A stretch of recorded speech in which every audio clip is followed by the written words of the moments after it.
welcome back to our Universal Monster series. That's right, and we are just about done with this series too.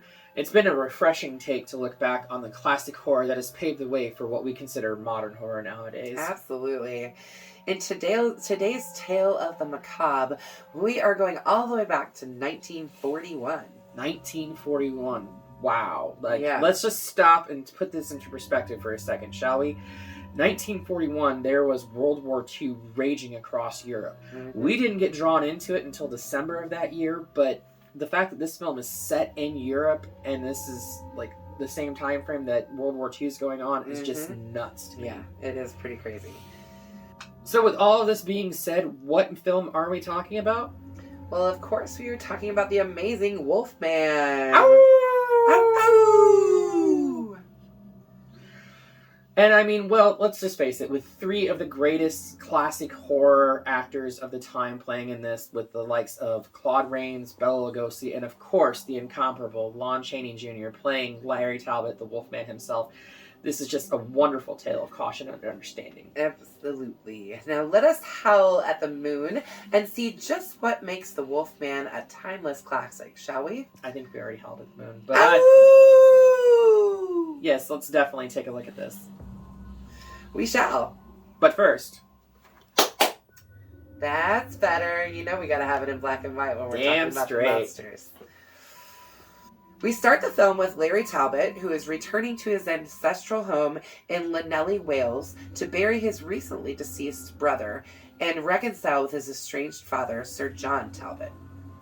Larry falls in love with a local girl named Gwen Conliffe, who runs an antique shop. Falls in love with her by spying on her with a high-powered telescope. Yeah, what a creep. Peeping Tom much. And did you notice the portrait of Larry's brother looks identical to him? Yeah, they look exactly the same. They must have been twins. They must have been twins, but he was the younger one because his father says that the older brother or the older son is usually the one that stays behind to inherit everything, and the younger brother goes off to try to make a name for himself and all this other stuff. Right. And mind you, Claude Raines is like a foot shorter than probably more than Lon that. Chaney. I mean, he's like. Yeah, for sure. Lon Chaney is a big guy. He's just a very tall man. He is a hulking beast, which is why he was great for the Wolfman. Yes, absolutely. Which is why he was great for all of the monsters that he's played. He's played... Except for Dracula. Yeah, that's true. I don't want to see a big hulking guy play Dracula. True. I don't really either. Whatever. As an excuse to talk to her, he purchases a walking stick decorated with a silver wolf's head, which he mistakes for like a horse or something like that, and a pentagram. Gwen tells him it represents a werewolf, a man who changes into a wolf at certain times of the year. The werewolf always sees a pentagram on the palm of his next victim. Various villagers recite a poem whenever werewolves are mentioned. Even a man who is pure in heart and says his prayers by night may become a wolf when the wolfbane blooms and the autumn moon is bright. Such a sweet little poem. Though Gwen firmly refuses Larry's persistent proposals for a date, they meet that night at the proposed time and are joined by Gwen's friend Jenny to go have their fortunes told. Mind you, she's rejecting his proposals because she's engaged.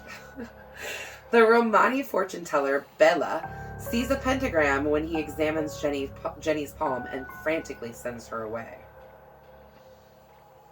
Gee, I wonder why he sends her away.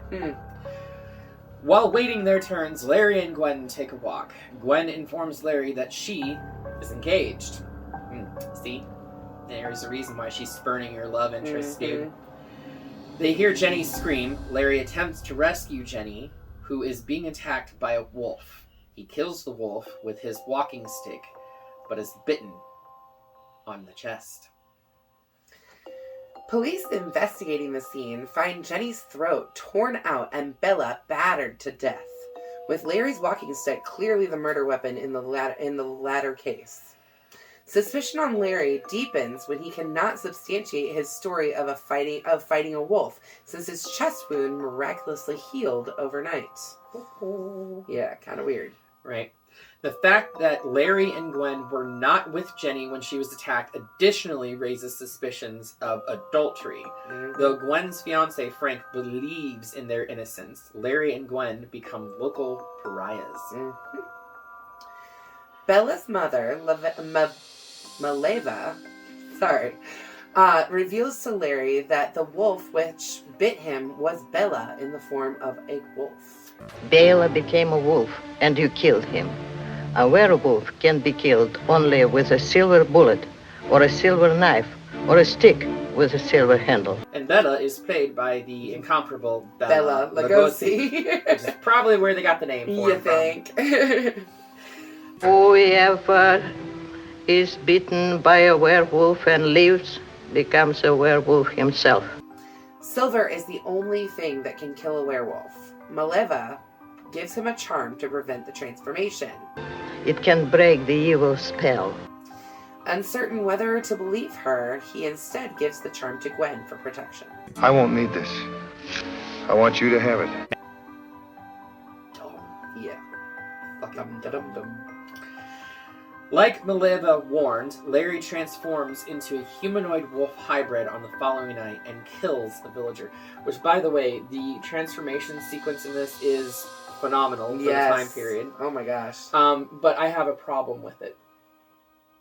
So he's sitting there in his room. Mm-hmm. He's sitting there in his wife beater and a pair of pants, Yeah. and he's examining his hands and his legs and everything like that.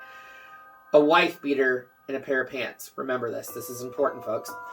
He transforms, and we get that amazing transformation sequence, at least with his feet, because it's really hard to do the face and stuff like that, even though they did do the face in The Mummy, which was wonderful. I love that.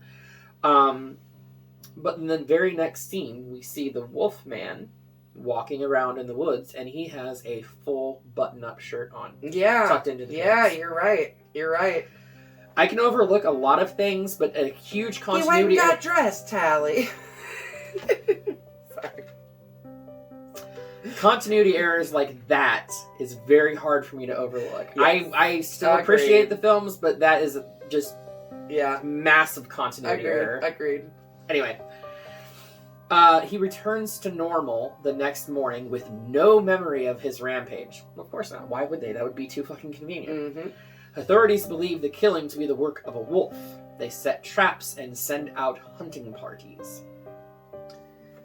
The next night, Larry turns back into a werewolf and is caught in one of the traps. Ouch. Yes, because it's like a bear trap on his ankle. Yeah.